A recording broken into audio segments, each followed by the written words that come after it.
Thank you for joining me today. Today, we're going to be talking about Xiidra. Xiidra is a new drug for dry eye disease. And as always in our videos, we go over what are the alternatives, how good is it compared to the alternatives based on widely publicized studies and guidelines, and B, how much does it cost compared to other alternatives, and then number 3, what is our overall rating based on these factors. Starting out with the alternatives, we're going to base this on the American Academy of Ophthalmology treatment guidelines. They publish treatment guidelines to help people with the management of dry eye disease for physicians across the United States.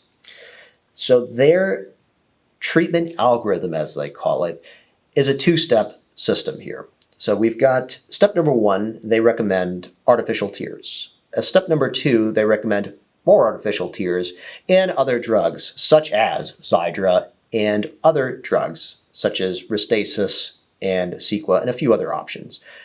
But as far as the other options, we're mainly going to stick to Restasis and Cequa as far as alternatives to Xiidra, just because they're the more common ones. There are a few other ones out there, but you don't see them quite as often.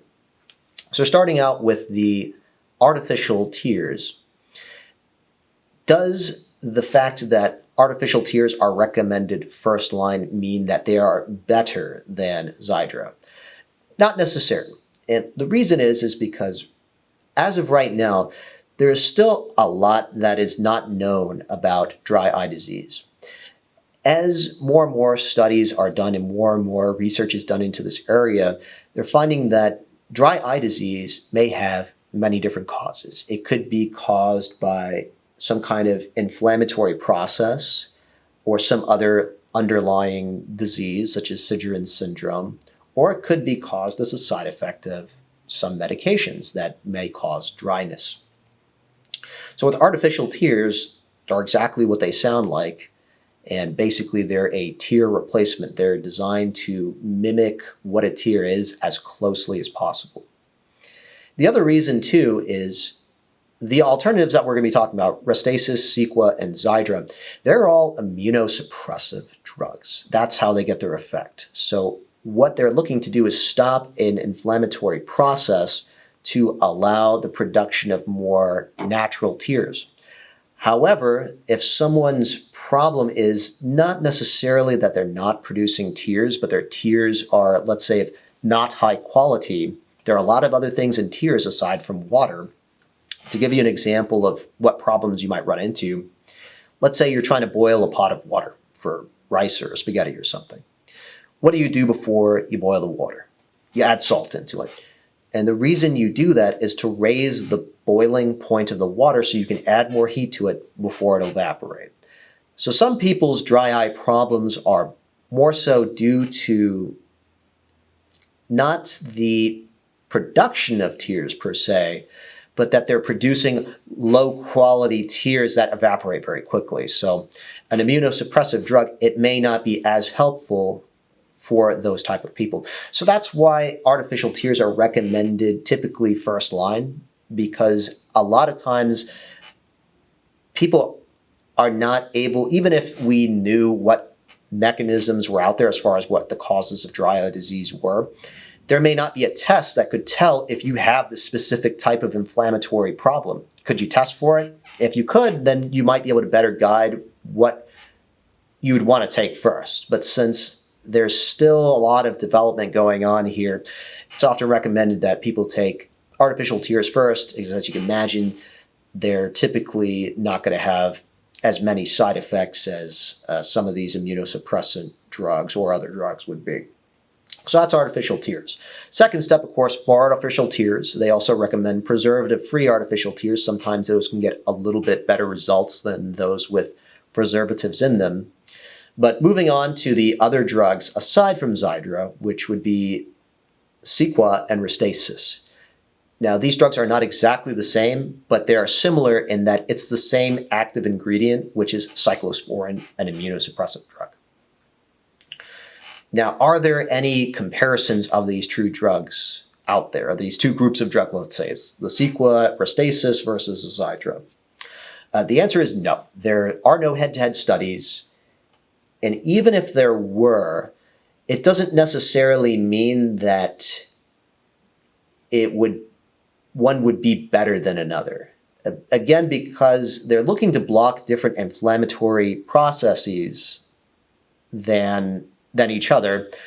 Maybe someone that has a dry eye disease that goes by this inflammatory pathway versus this one, it could mean that they're just different conditions, like diabetes. There's type 1 and type 2. So just because a drug lowers blood sugar, a drug, let's say, that works for type 2 diabetes wouldn't necessarily work in type 1. But let's say insulin, that works in both conditions. So because not a lot is known about the different causes of dry eye disease, it's kind of hard to say if one would be better than another. If there are, let's say you could use them in the exact same condition, or if you use one, let's say if you use Xiidra and it didn't work, it doesn't necessarily mean that Restasis wouldn't work, because it works differently. And maybe those two dry eye diseases are completely different, but because people don't know enough about it yet, we're not really able to make those determinations. So as of right now, there's really no evidence or to suggest that one is better than another, or if there might be a condition or a situation where one would be preferred over the other. As of right now, based on high quality evidence that would be published in these type of guidelines. Not to say that there isn't some type of evidence that exists out there, but there hasn't been enough vetting of a lot of these things to end up in the guidelines. And it could very well be that at some point, if they discover a certain disease mechanism and a way to test for it, that they would say, well, you should test for this first. And if it's found to be a dry eye disease that would come positive on this test, we would recommend this first. But as of right now, no evidence to suggest that one would be better than another in general or in a specific situation. So how does Xiidra stack up in cost versus the alternatives? And the alternatives we're going to consider are Restasis, Cequa, and artificial tears. First, I usually start by talking about how it stacks up against the individual alternatives first. But in this case, I'm going to reverse the order. I'm just going to talk about the costs in general of Xiidra. Xiidra, in general, is one of the most affordable drugs there is. In many cases, people aren't going to pay anything. It has widespread insurance coverage. And in cases where people have, let's say, a very high deductible health plan with commercial insurance, or they have Medicare and they're the coverage gap, or they have a high deductible, or they're uninsured, the company offers a huge amount of support in getting those costs down for you. And I believe in some cases, if it's not covered, you can still get help on it. So it's almost impossible to be in a situation where you're not going to be able to get access to the drug. I have never found anyone who was not able to afford this medication. And it's mainly because the company itself offers just so much support that it's practically impossible to be able to afford it. Even if you get hit with a high deductible or you have some kind of coverage issue, contact us at Sustained Meds and we'll sort that out for you. If you ever find yourself in a situation where your prescription is not covered or it's too expensive, go to our website at sustainedmeds.com, complete the free consult form, fill out this information. It's very fast and easy. We just ask for some basic information. Remember, the more information that you give us up front, the more quickly we're going to be able to respond to your issue. Complete the contact form, and someone will research your case and contact you shortly. Versus artificial tears. Artificial tears are very inexpensive and they're very convenient as well because you don't need a prescription for them. Most artificial tears are anywhere between $5 to $10. There are some more expensive brands, but there are a lot of different brands out there and they're very, very affordable. Versus the other prescription options, Restasis and Cequa. Cequa, it's pretty affordable, but it sort of falls flat versus on the Medicare population. It can be a little bit expensive for them. They're not covered quite as often as Xiidra. And if you end up with a high copay, depending on what the issue is, it may be more difficult to resolve than with Xiidra. Xiidra, you can almost always fix it. With Cequa, it has to be in certain situations. Versus Restasis, Restasis is one of the most difficult drugs to afford. There's almost no help on it whatsoever on any type of insurance. If you've got commercial, Medicare, it's super, super, super expensive. It's so expensive to the point that I just don't really believe that it's a realistic option for most people if you think that cost is going to be an issue. If cost is never, if you're ever able to afford, let's say $200 a month plus, and that's not an issue, then Restasis won't be a problem. But if that sounds like it's probably going to be too much, and it could be more if you have a high deductible health plan, then there are a lot of other options that you can use to replace it, such as Cequa or other options. But I'll talk more about that in the Restasis video. But overall, Xiidra, the most affordable options, one of the most affordable drugs on the market. Our final rating for this drug is a 5-star. And this entirely came down to the cost of the drug.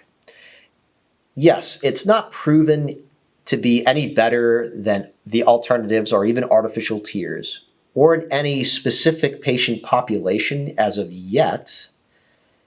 All things being equal then, if there's no specific reason to suspect that it's better or worse from a treatment point of view as of yet, then the cost takes precedence.